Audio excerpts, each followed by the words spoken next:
Everybody, my name is Matt, this is my wife Jessica, and we are on board the MSC Seashore. We're currently docked at Nassau, Bahamas, but we are here on a type of a travel agent tour / seminar at sea, and so we've got to see a little bit behind the scenes and a little bit of the various experiences that are available. This is our first time on an MSC cruise ship. We've done Disney several times, Carnival several times, and Norwegian cruise lines one time. So it's been fun for us to come on board and experience it for the first time and see all the things that are available. Jessica, what were your first impressions of the ship, like that first 24 hours coming on and just kind of experiencing it for the first time? Everything on the ship, like decor-wise, it just feels more luxurious. Everything is really shiny.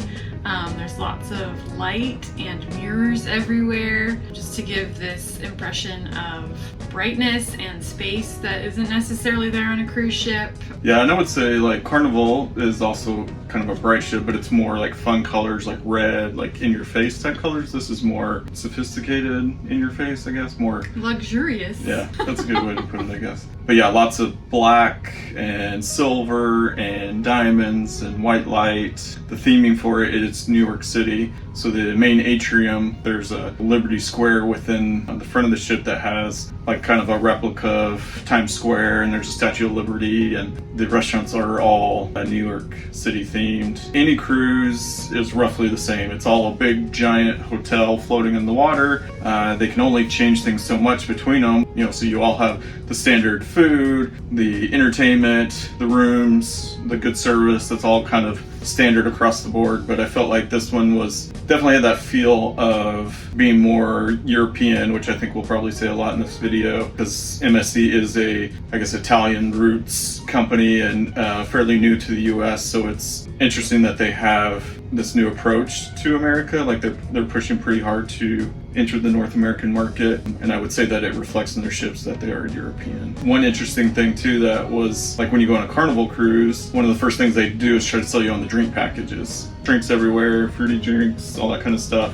But on this one, there was no mention of the drink packages, like no upsell or anything to try to get that on you. But they did push you hard on the specialty dining packages. Tons of employees walking around that first few hours. Oh yeah, everywhere you turn there's somebody. Are you interested in a specialty dining package? Buy, you know, one for a set price or buy three for a set price. And I would say they were pushing that pretty intently. It is spring break season in North America. There are a lot of college kids here, 20 something college kids that are on spring break, and maybe at first that was a little bit concerning, thinking it might be a party ship, but I would say even till now, a few days later, they've all been super nice, like very respectful, so that has not been an issue at all. But overall, I would say there's a diversity of ages. Like there are some kids here, maybe not a ton. You've got some families on spring break. There's also a lot of older people, like 60s, 70s. I was sitting by some on some lounge chairs. These four older women that were sisters lounging out by the pool today. So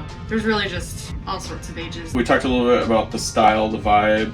I would say it's definitely a European vibe. If you've never been on a cruise, and you've got an American cruise ship and a European cruise ship, what are some of the key differences? Really sleek and... Or minimalist. Yeah, minimalist. Environmentally friendly and about the environment, and so, you know, there's hardly any paper products, any single-use items on board. And the service, I would say, is good, certainly. It's not over-the-top extraordinary either. So we are in a premium balcony, room 9138. It's definitely not big. It would sleep 3 people if this couch you can make it out to a bed, but it would be tight with 3, mainly the bathroom. I'm not a huge guy, like I'm 5'8", and I, you know, probably have a few inches above my head. The shower are almost touching the shoulders on the glass. The toilet is basically right in front of the sink, so it's kind of a squeeze to get in there. I know all cruise ship bathrooms are small. I do feel like this one is just a little bit smaller maybe than I think other ships we've been on too had at least a little bit of a tub shower, so it's obviously a little longer, but yeah, this one's just a single stall stand-up shower that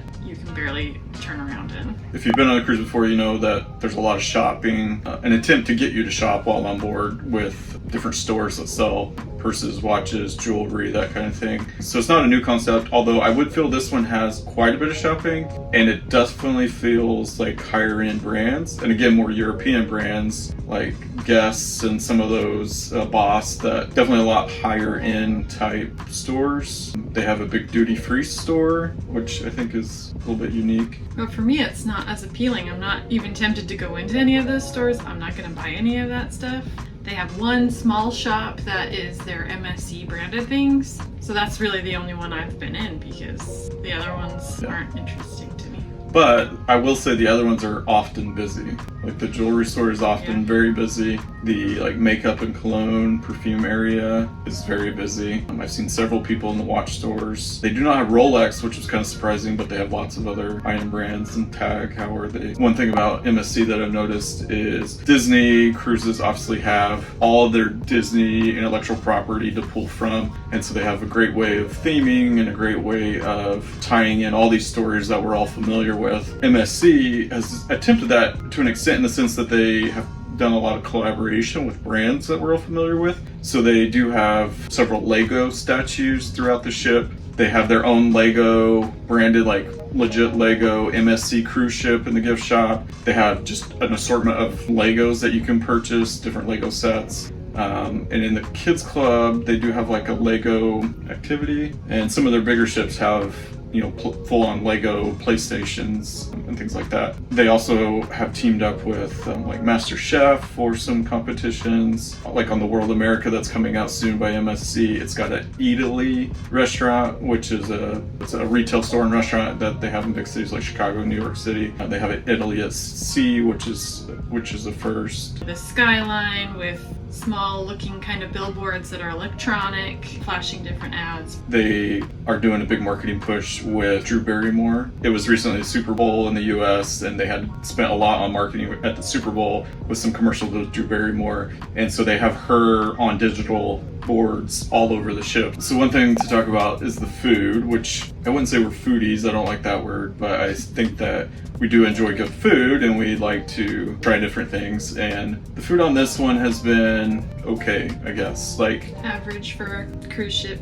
Yeah, I mean, for cruise ships, you know, to give to their credit, it is hard to feed thousands of people the right amount and the right types and to keep everybody happy and do so while keeping quality food. So we've eaten in the dining room. Complimentary dining room. We haven't done any of the specialty restaurants, which probably are a lot better. Yeah, I am a believer in like frugal cruising in the sense that you should be able to buy kind of the basic entry, like you pay for your passage and you get on, and you should be able to live comfortably the rest of your cruise without spending any extra money. So from the onset, you should have a good set of experiences without having to pay. The marketplace buffet, I will say, has not been amazing. There's not a lot of selection. They do talk about like diversity in the kinds of food. There's like a small section of Indian food, and they'll have like an area of like some healthy food. Overall, I would say it's not a ton of choices. It's very repetitive. The complimentary dining area and marketplace buffet, that's essentially all you have in terms of choices for included meals. They do have several restaurants that are specialty restaurants that you have to pay for dinner, or even some of them have lunch. But again, that's a paid fee. Several other cruises I often compare to Carnival. They have the Guy's Burgers or the taco place, or even Disney will have the kids section with the pizza and burgers. Carnival sometimes have like barbecue spots at certain days that are all included, but here it really is those two options. This is much more, I guess, European in the sense that it's lighter fare, portions are a bit smaller. There's plenty of food to eat, but your initial portion is smaller. The desserts aren't quite as decadent, just a little more simplistic. So one thing about us is we really like ice cream. We do consider ourselves ice cream connoisseurs. And when I say ice cream, I include things like gelato and custards. So I was excited about ice cream on this ship, and that's something I'll always talk about in our videos, is the ice cream situation. So for this, just like any other cruise we've been on, they do have the ice cream cones in the marketplace that are essentially all you can eat. Kind of a downside to this place, and I think it's probably a post-COVID thing, and so not that surprising, but it's not self-serve, which is fine, but it does seem the line has been longer a few times. Oh yeah, yesterday it was like 20 people deep for a while. Well, we walked past it a couple of times. And then we went to a different one, which the line was shorter, but they only had chocolate ice cream. It's almost like they can't accommodate the number of people that are wanting to have ice cream. And there's over 5,000 people on this ship, so more than 2 ice cream machines seems reasonable, but that's all they have. So if you were wanting to do like an ice cream cone eating challenge and try to get like 20 in a day, I mean, you could, but it would take a little more effort and more dedication to get that done because it's not as freely And they don't available. even have it available until noon. There are dinner desserts that include ice cream, and you can ask for just scoops of ice cream, and that one is fine. He got his 3 scoops with his chocolate cake last night. I did have that. I made do with my combination of their chocolate cake and asking for some extra ice cream. The only other ice cream opportunity on this ship that I've seen is the Vinci Chocolate Shop, which is actually really cool, but everything there is additional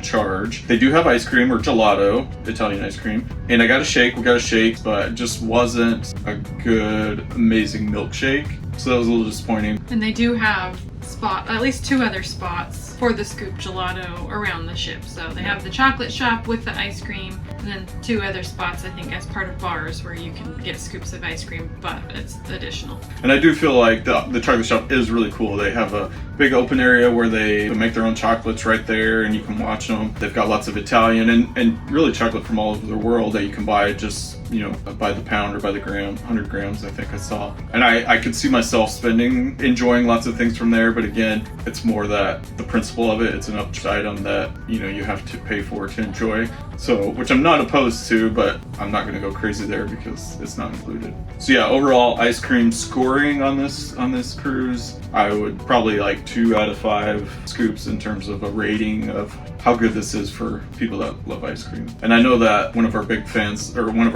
people that we really like to watch in the cruising world is Emma Cruises, and so she is always seeking out that chocolate chip cookie, which I have been kind of keeping my eye open, and I haven't seen a lot of cookies either. I don't think I've seen like a chocolate chip or any kind of cookie. Yeah, unless there's something on room service. We haven't looked at room service. Speaking of room service, there is no free room service. There is a pretty decent room service menu. I will say you can get room service, but only for breakfast for free if you are in the Fantastica or above kind of classification. And there's also a mini bar here, which the first day it was open and now it's locked for some reason, so I'm not sure why. It's stocked full of stuff, but it's all additional charge even if you have the drink package. So we have the drink package, which we normally, again, don't get, but we got just as a part of this travel advisor seminar at sea experience that we're on. It included the drink package. So even if you have the drink package, doesn't mean you can raid the mini bar. You still have to go out of the room to get your drink. And speaking of the drink package, we're not alcoholic drinkers. We don't ever really get the drink package, but it has been nice in the sense that you've gotten lots of soda. I don't really drink soda, but we have gotten several like virgin pina coladas and virgin Miami Vices. It has been nice to grab water bottles because otherwise you would be getting water from the machines. That part has been nice, but certainly wouldn't have been worth the price if we had bought it like as a cash paying customer. So why do we like cruising? We like to travel in general, but we especially like cruising, I think.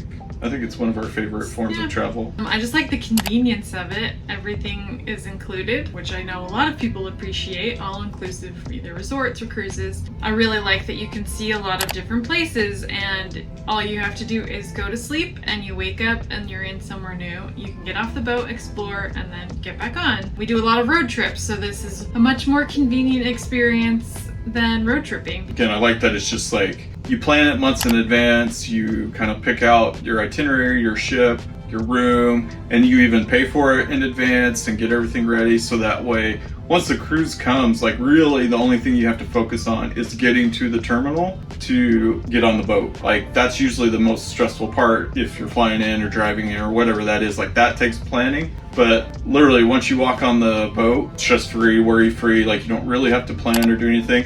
But for those that are planners and like to do things and stay busy, there's plenty of that. But if you just want to get on board and then not have to worry about making any choices or doing really any adulting during that time, then cruise is excellent because all your food is included and it's planned for you and picked up and you don't have to decide between where you want to eat. And if you're traveling with maybe kids or other family members. There's enough activities for everybody to find something to do. Yeah, and it's all enclosed, so I mean, we have kids that are old enough and we feel comfortable with them going to the kids clubs by themselves or doing, you know, some of the activities by themselves, and you know, they're all enclosed in one space. And then yeah, probably my second favorite thing, like she mentioned, is going to different ports and different areas. We did a Baltic cruise once, and that was an amazing way to experience parts of Europe that we normally would never really experience or visit on our own. But the fact that cruise ship took us there, we got to spend a day in a, you know, like Latvia that we never would have otherwise. And then on top of that, all that is all packaged in a great value. I'll do plenty of videos on the value and kind of cruise pricing, but I think if you were to break it down, or I know if you break it down on, you know, price per night, plus your food, plus entertainment, all that stuff, if you break it down, it's way cheaper than if you were to, say, fly somewhere, stay in a hotel, eat out for every meal, find a place to go,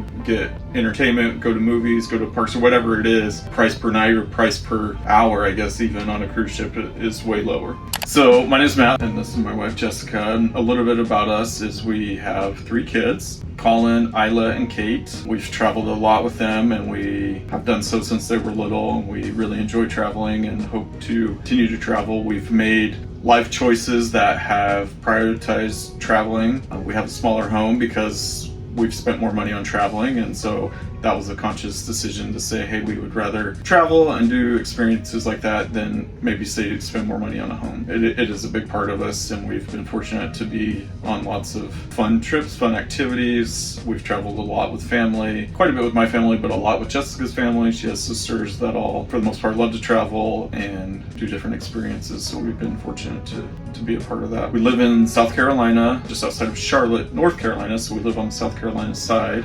and we've lived there for 7.5 years, and we love it. We plan to be there at least until our kids all graduate school. We had moved there from Oklahoma, which is where I'm from originally.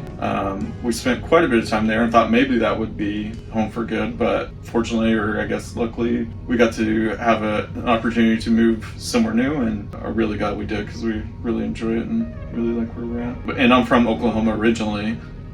But Jessica is from... I'm from Montana. Grew up in Montana. As far as non-travel hobbies, I really like to do woodworking and kind of engage in that and tinker around with tools and building things and being creative in that area or that way. I have a business as a home bakery, cottage bakery, if you will. Yeah, so she sells cakes and cookies and macarons and... A home-based bakery. Oh, there you go.